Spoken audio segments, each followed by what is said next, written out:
फर्जी ससुराल। मनीष और उसके माता पिता आज उसके लिए कार से लड़की देखने जा रहे हैं।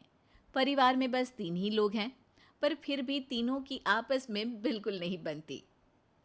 अरे इतनी लड़कियां देख चुके हैं हम। सब हमारी इन बेवकूफ़ियों की वजह से हमें मना कर देती हैं। हमारा बेटा कोई राजकुमार नहीं है जो उसके लिए स्वयंवर रखवाएंगे हम। सारी अच्छे घर की लड़कियां तो मनीष को रिजेक्ट कर चुकी हैं। वैसे भी समाज में भी हमारी कोई खास इज्जत तो है नहीं। आज हम जहाँ जा रहे हैं उन लोगों के सामने इस तरह झगड़ना शुरू मत कर देना। बड़ी मुश्किल से ये रिश्ता हाथ लगा है। सुना है बहुत अमीर लोग हैं। अरे ठीक है पापा, पर जानते हैं ना आप लोग, इन लोगों के यहाँ एक कुत्ता भी है। कुत्ता? हाय राम, मुझे तो कुत्ते से बहुत डर लगता है। अरे महारानी जी, अब ये सब लड़की वालों के सामने शुरू मत कर देना। अगर ये रिश्ता भी हाथ से निकल गया ना तो कोई शादी नहीं करेगा तुम्हारे राजकुमार से। तीनों लड़की के घर पहुंचते हैं। घर पहुंचते ही गेट पर एक बड़ा सा कुत्ता उन पर भौंकने लगता है। ओ, ये है हमारा टफ़ी, हम सबका प्यारा। लगता है आपके आने से बहुत खुश है। मनीष की माँ अंदर ही अंदर घबरा रही हैं और धीरे से मनीष के कान में फुसफुसाती है। बेटा, जैसे भूत दूर करने के लिए हनुमान चालीसा पढ़ते हैं, वैसे कुत्ते दूर करने का भी कोई मंत्र बंतर होता है क्या? हाँ माँ, जैसे ही वो पास आए ना, चल हट, ऐसे बोल देना। बेस्ट मंत्र है। तभी मनीष और उसके पिता टफी को प्यार करने का नाटक करने लगते हैं। मनीष तो उसे इस तरह सहलाने लगता है मानो उसे सालों से जानता हो। अरे कितना प्यारा कुत्ता है मेरा कुट्टू, आओ क्यूटू, आओ टफी, आओ आओ। हमारे मनीष को भी ना कुत्ते बहुत पसंद है। देखिए तो कितनी जल्दी उसने टफी से दोस्ती भी कर ली। तभी आशा हाथ में पानी की ट्रे लेकर बाहर आती है। ये है मेरी बेटी आशा। शहर की बहुत अच्छी आईटी कंपनी में जॉब करती है। नमस्ते। आशा मुस्कुराकर अपने पिता के पास वाले सोफे पर आकर बैठ जाती है। आशा के आते ही टफी उसकी गोद में आकर बैठ जाता है। टफ़ी आशा से एक पल के लिए भी दूर नहीं रह पाता। टफ़ी बहुत छोटा था जब आशा उसे घर लेकर आई थी, तभी से टफ़ी हमारे परिवार का सदस्य है। मनीष की माँ और पिता मुस्कुराते हुए पूरे घर में अपनी नज़र दौड़ा रहे हैं।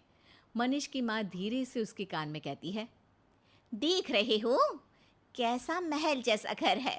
यहाँ रिश्ता पक्का हो गया तो समाज वाले तो हमें पूजने लगेंगे। हाँ।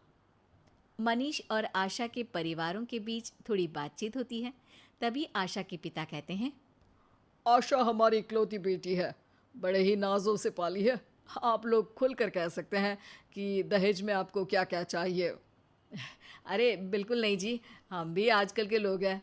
हमारे मनीष ने भी एमबीए किया हुआ है, इसलिए समाज क्या कहता है उससे हमें कोई मतलब नहीं है। और इसीलिए हम तो दहेज के बिल्कुल सख्त खिलाफ है जी, खिलाफ। हाँ। अरे वाह, ये तो बहुत ही ऊंचे विचार हैं आपके। पर अगर आपको कोई एतराज़ नहीं अगर आशा के साथ टफ़ी भी उसके साथ ससुराल जाए। कोई कुछ कहे उससे पहले मनीष की माँ बोल पड़ती है, अरे नहीं नहीं, बिल्कुल नहीं, हमें कोई आपत्ति नहीं है जी। आप तो बस 2 जोड़ी कपड़े और टफी के साथ अपनी बेटी को विदा कर दीजिए। सब खुश हो जाते हैं। मनीष और आशा की शादी हो जाती है और आशा टफी को लेकर अपने ससुराल आती है। माँ, ये लीजिए, ये टफी का खास खाना है। टफी इसके अलावा और कुछ भी नहीं खाता। कल से मैं ऑफिस वापस जाना शुरू कर रही हूँ, तो टफी का ध्यान आपको ही रखना होगा। हाँ हाँ बेटा, ज़रूर, मैं टफी का पूरा ख्याल रखूंगी।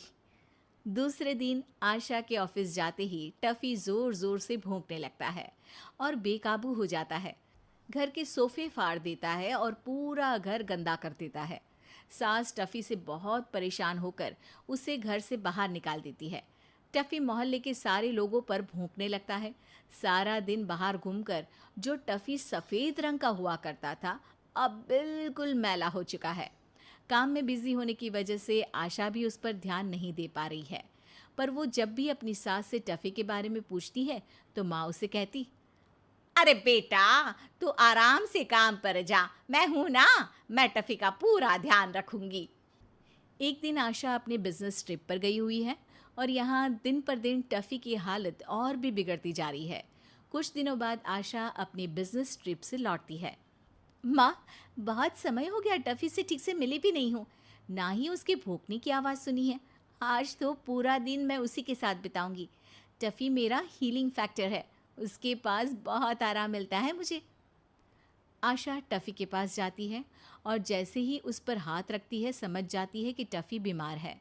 आशा घबरा जाती है। टफ़ी की हालत रास्ते के आवारा कुत्तों से भी बदतर हो चुकी है।